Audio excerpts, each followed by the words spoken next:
C'est ce que l'industrie pétrolière appelle la qualité africaine. Selon une étude de l'ONG suisse Public Eye, le carburant vendu dans 8 pays africains serait hautement toxique, avec des taux de soufre entre 200 et 1000 fois supérieurs à ce qui est autorisé en Europe.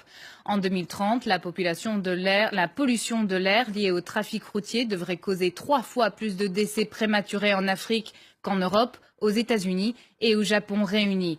Anna Sylvestre Trainer est en Côte d'Ivoire, un des 8 pays ciblés dans le rapport. Nul ne s'étonne ici des gaz noirs qui s'échappent de certains pots d'échappement. Chacun connaît cette sensation d'étouffement dans les embouteillages, mais désormais l'inquiétude pourrait grandir. Car selon cette enquête menée par Public Eye, en collaboration notamment avec une ONG ivoirienne, eh bien le carburant ici aussi est hautement toxique. Dans l'essence, le taux de soufre est 15 fois supérieur à celui autorisé dans l'Union européenne. Pour le diesel, c'est encore pire. Il est 350 fois plus important et cela est possible parce que les normes ivoiriennes le permettent. Les ONG en appellent donc à la responsabilité des autorités. Écoutez.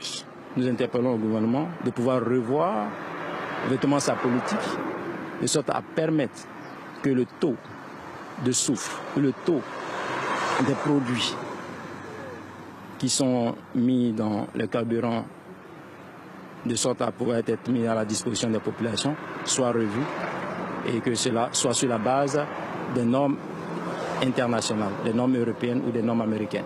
Une législation plus contraignante, c'est possible selon cette ONG si la société ivoirienne qui raffine une partie du carburant ici en exporte au Mali et au Burkina Faso par exemple, eh bien si elle réduit le taux de soufre, il n'en coûtera que 20 francs CFA par litre pendant 10 ans. Cela ne coûte donc pas très cher et cela aurait un grand bénéfice pour la santé car selon cette enquête, si rien n'est fait d'ici à 2030, 30 000 Africains pourraient mourir prématurément à cause des carburants. Plus tôt dans la soirée, nous avons parlé avec Marc Guénia qui a participé à l'enquête de Public Eye. Il nous affirme que les 3 sociétés pétrolières suisses ciblées dans le rapport ne sont pas les seules à vendre du carburant toxique en Afrique. Ces sociétés suisses que vous évoquez, en l'occurrence c'est Trafigura, Vitol et Adax et Oryx, ne sont pas les seules à la fois à vendre des carburants dans les pays africains, mais pas non plus les seuls à en livrer dans le continent.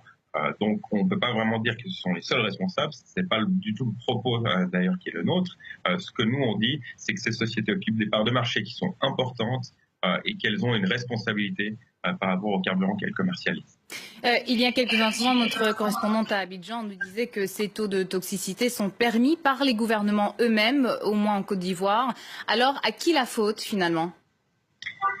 Effectivement, c'est au gouvernement des nations de la planète qu'il incombe de réglementer la qualité des carburants en général, la teneur en soufre en particulier, mais c'est aussi valable pour d'autres substances comme le benzène ou encore les aromatiques. Donc ça, c'est une évidence. C'est au gouvernement africain de prendre conscience de cette problématique. C'est d'ailleurs pour ça que nous sommes associés à des ONG. Vous l'avez dit, notamment en Côte d'Ivoire, mais aussi au Mali, au Ghana et au Nigeria, pour qu'ils mènent campagne dans leurs pays respectifs et sensibilisent les autorités à cette problématique. Maintenant, de notre point de vue, même si la vente de carburants toxiques par les négociants internationaux et ceux que nous pointons du doigt en particulier est légale, ça ne signifie pas pourtant qu'elle est légitime. Parce qu'on est face à des sociétés qui ont un modèle d'affaires, et ce modèle d'affaires, ça consiste à profiter de la faiblesse des standards en vigueur en Afrique pour écouler des carburants toxiques dont le prix est évidemment la santé de millions d'individus. Par ailleurs, je voudrais rappeler ce que disent les principes directeurs de l'ONU relatifs aux entreprises et aux droits humains, c'est que lorsque la législation d'un pays est insuffisante pour protéger les droits de l'homme, dont le droit de la santé, lorsque une société opère dans un pays comme ça, la société ne peut pas se contenter du cadre légal, mais doit aller au-delà. Et justement, quels sont les risques pour la santé publique dans ces pays ? En ce qui concerne la teneur, ils sont multiples, mais la conséquence majeure, c'est la pollution atmosphérique et puis au final des répercussions sur la santé. Si on prend substance après substance, on va d'abord parler du soufre, c'est la principale cible de notre rapport, c'est aussi la principale cible de la campagne que mène depuis des années le programme des Nations Unies pour l'environnement. La cible, c'est le soufre pour deux raisons. Tout simplement parce que le soufre est intrinsèquement nocif, il contribue à l'émission de particules fines qui viennent se loger profondément dans les poumons et qui peuvent provoquer des cancers des poumons, qui peuvent provoquer des maladies cardiovasculaires ainsi que des maladies respiratoires. La deuxième raison de s'intéresser au soufre particulier, c'est que le soufre est corrosif et détruit les technologies de contrôle des émissions, dont par exemple les filtres à particules, ce qui signifie que le problème du soufre, c'est non seulement que lors de la combustion, vous avez du dioxyde de soufre qui est répandu dans l'atmosphère, mais aussi d'autres substances comme le dioxyde d'azote, par exemple, ou le monoxyde de carbone, qui sont répandues en quantité qui ne serait pas nécessaire d'avoir dans l'atmosphère. Et à qui profite ce carburant toxique si le carburant est vendu ailleurs dans le monde avec des taux bien inférieurs? À qui est-ce que ça profite justement de vendre ce carburant toxique en Afrique? Écoutez, vous avez des sociétés qui ont fait leur modèle d'affaires du commerce des carburants. Pour faire du commerce de carburant, elles achètent des produits pétroliers intermédiaires la plupart du temps, ce qu'on appelle des blend stocks en anglais, donc ils ne sont pas encore au stade de l'essence ou du diesel.